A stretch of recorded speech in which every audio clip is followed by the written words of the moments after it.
They say what you have done for country's interest. Say victory to India by raising this war cry, scuppering the army of enemy, India's first machine gun regiment, the Mahar regiment. How can you forget that? Dark brown color uniform, 2 machine guns on shoulder and gut slashing dagger makes the enemy shudder. This is the identity of Mahar regiment. And for this bravery, we feel proud for them. They say reservation is a dose. Hey, it's not dose, it's an opportunity. And when we got that, one of us had written the Constitution of India.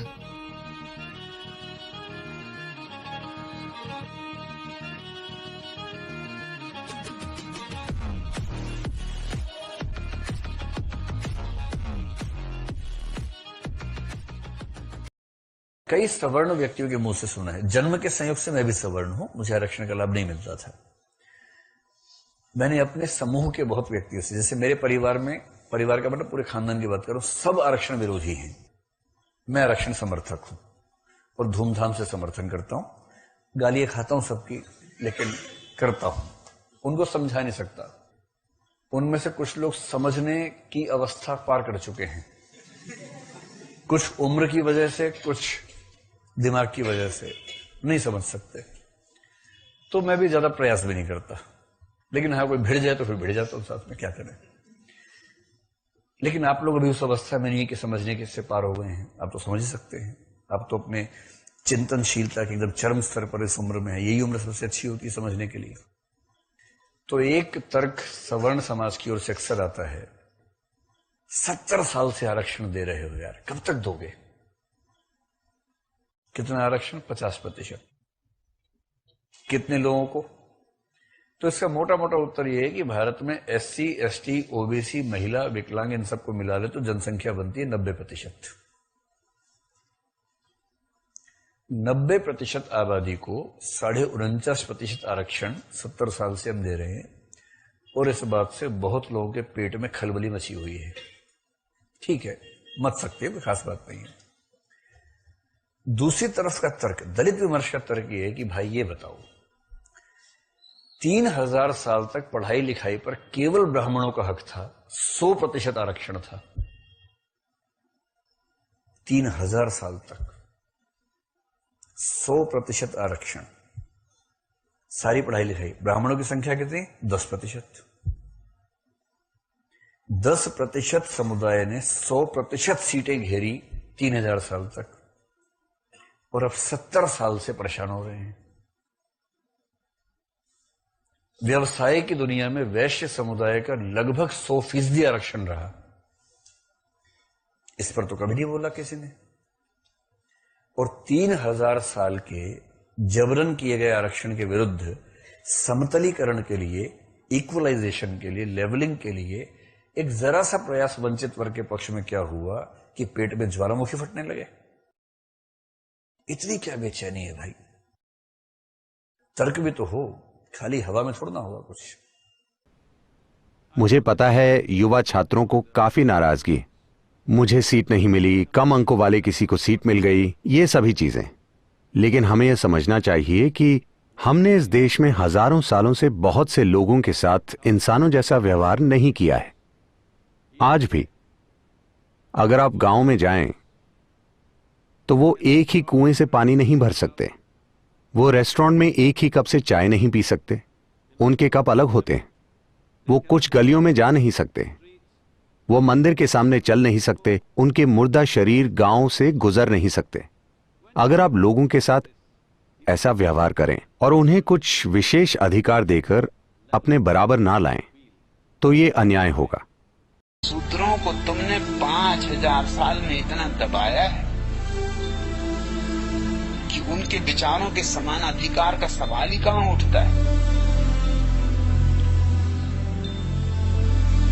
सबको गुण के अनुसार स्थान मिलना चाहिए, लेकिन 5000 साल से जिनको किताबें भी नहीं छूने दी गई, जिनको किसी तरह की शिक्षा नहीं मिली, वो ब्राह्मणों से, क्षत्रियों से, वैश्यों से कैसे टक्कर ले सकेंगे? उनके बच्चे तो पिट जाएंगे, उनके बच्चे तो कहीं भी नहीं टिक सकते। उनके बच्चों को तो विशेष आरक्षण मिलना ही चाहिए। और ये कोई 10-20 वर्ष तक में मामला हल होने वाला नहीं। 5,000 10,000 साल जिनको सताया गया, तो कम से कम 100-200 साल तो निश्चित ही उनको विशेष आरक्षण मिलना चाहिए, ताकि इस योग्य हो जाएं कि वो खुद सीधा मुकाबला कर सके। जिस दिन इस योग्य हो जाएंगे, उस दिन आरक्षण अपने आप बंद हो जाए। लेकिन आरक्षण उनको नहीं मिलना चाहिए, इसके पीछे चालबाजी, षड्यंत्र वही है, क्योंकि सबको जाहिर है जिनके पैर 10,000 साल तक तुमने बांध रखे, और अब 10,000 साल के बाद तुमने उनकी पैर की जंजीर तो अलग कर ली। तुम कहते हो सबको समान अधिकार है, इसलिए तुम भी दौड़ो दौड़ में।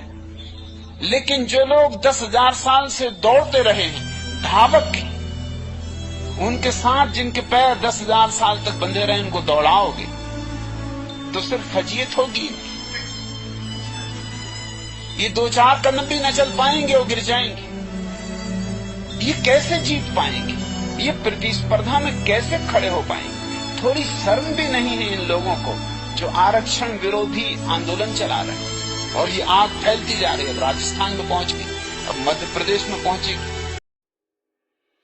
समंदर चखा है आपने, हमारे कुएं पे नजर आ गई। समंदर चखा है आपने, हमारे कुएं पे नजर आ गई। अलमारी भर कर देखे हैं आपने, हमारी चवन्नी पे नजर आ गई। समंदर चखा है आपने, हमारे कुएं पे नजर आ गई। अलमारी भर कर देखे हैं आपने, हमारी चवन्नी पे नजर आ गई।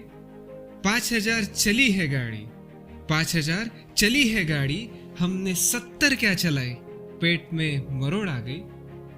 5,000 चली है गाड़ी, हमने 70 क्या चलाई, पेट में मरोड़ आ गई।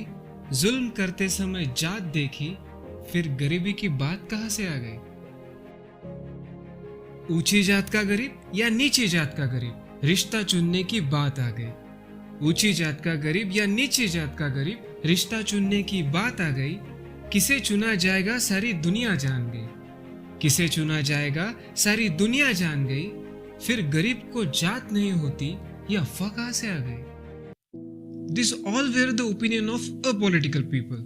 Now the first allegation people make from reservation is that reservation should be given on economic basis rather than caste basis. Friends, if operation were done by looking the caste, then how reservation should be given on economic basis? At that time, had persecution been done with the people by looking the poverty? No, that had done because they belong to particular caste. It just so happened that right leg is injured and plaster is being applied to the left leg. And if bandage is applied to the wrong place, the leg with real injury will get rot. There will be gangrene, and consequence of this is full body will collapse. Now you will say, what about the poor then? Friends, if we want to achieve everything through reservation, then why do we elect the government? Government schemes, grants, scholarships, what these are for? These are for the upliftment of the poor, aren't they? That student pays college fee 5,000 and for me it is 1 lakh. This is discriminatory. It is very natural for a student to come across this feeling. But is there no solution for this? Yes, there is. If we provide free education to everyone from KG to PG, then there will be no issue of fees. This discrimination that student feels will end. But to expect the provision like this from a country where only 3% of total GDP is expended on education is like expecting rational talk from a fanatical person. But why would this politician give free education? Because if education is given for free, a lot of children will learn. And learned person asks question and government will left in quandary. Than that, if you don't teach them, then no one will ask the question. No one will ask for a job. So will people starve then? No. They are the vote bank of government. How can they let it die? In order to keep them alive, schemes like Food is Life are implemented and voters being kept alive. Baba Saheb articulated that you should focus on improving the quality of your life so that the country will develop. But here, it is only a matter of solving 2 pieces. And maybe, if someone raises voice for the problems he or she is facing, then for that, population of this caste and reservation of that caste is responsible. By throwing these answers, they provoke you. And because of lack of analysis, we get provoked too. Point not at all stray far. These things are connected like a chain.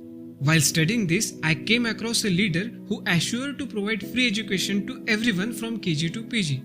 You tell me his name in comment. If we really want to understand this topic, then it is simple and straightforward. This issue is never sensitive. For political interest, this issue is made sensitive. And as the issue became sensitive, caste rift were created, and society living by virtue is divided. This is purely called as divide and rule. Now another allegation is made from reservation is that Dalit doesn't have quality. That means Dalit doesn't have merit, they say. You always live on doors of reservation, you had no contribution in the development of the nation, this all allegation people makes. Voices rest on our merit, we must answer them point by point. They question what's your contribution in the field of sport. They are asking our merit in the sport. They should listen now. At world level, in 400-meter race, a person who won 5 gold medals for my country India, she was Hima Das. She was ours. Man, she doesn't have money to buy the shoes required for running. And when she ran, there was a paper stuck to her stomach. Das was written on it. Those who say Dalit doesn't have merit, have they forgotten to identify the caste by surname? We were Das of yours, Das. Das means slave, servant. 51.46 seconds. In 51.46 seconds, for my country India, she ran like cheetah. And you ask about our merit? What they say further? They say, what's your contribution in the field of literature? They are asking our merit in the literature field. Do you know who owns this corpse in the tricolor? Listen then. Countless suns burning in the blood. Countless suns burning in the blood, your mother and sister is getting disgraced from each and every house. Countless suns burning in the blood, your mother and sister is getting disgraced from each and every house. This skunk, insane, maniac, Nero, burning the people like candles from each and every square. For how long you want to endure this blockade? By creating this poesy from Golpita, who awarded with Padma Shri and who won numerous other similar awards. Lifetime Achievement Award holder Honorable Namdev Lakshman Dhasad, how can you forget him and you ask about our merit? What they allege? They say what's your contribution in the field of art? Ace Onrain, Pistulia, Fandry winning national award for these films. And the film that made whole world think is Sairat. The director of all these movies, Honorable Nagaraj Popatrao Manjude, how can you forget him and you talk about our merit? They say what you have done for country's interest. Say victory to India by raising this war cry, scuppering the army of enemy, India's first machine gun regiment, the Mahar regiment. How can you forget that? Dark brown color uniform, 2 machine guns on shoulder and gut-slashing dagger makes the enemy shudder. This is the identity of Mahar regiment. And for this bravery, we feel proud for them. They say reservation is a dose. Hey, it's not dose, it's an opportunity. And when we got that, one of us had written the Constitution of India.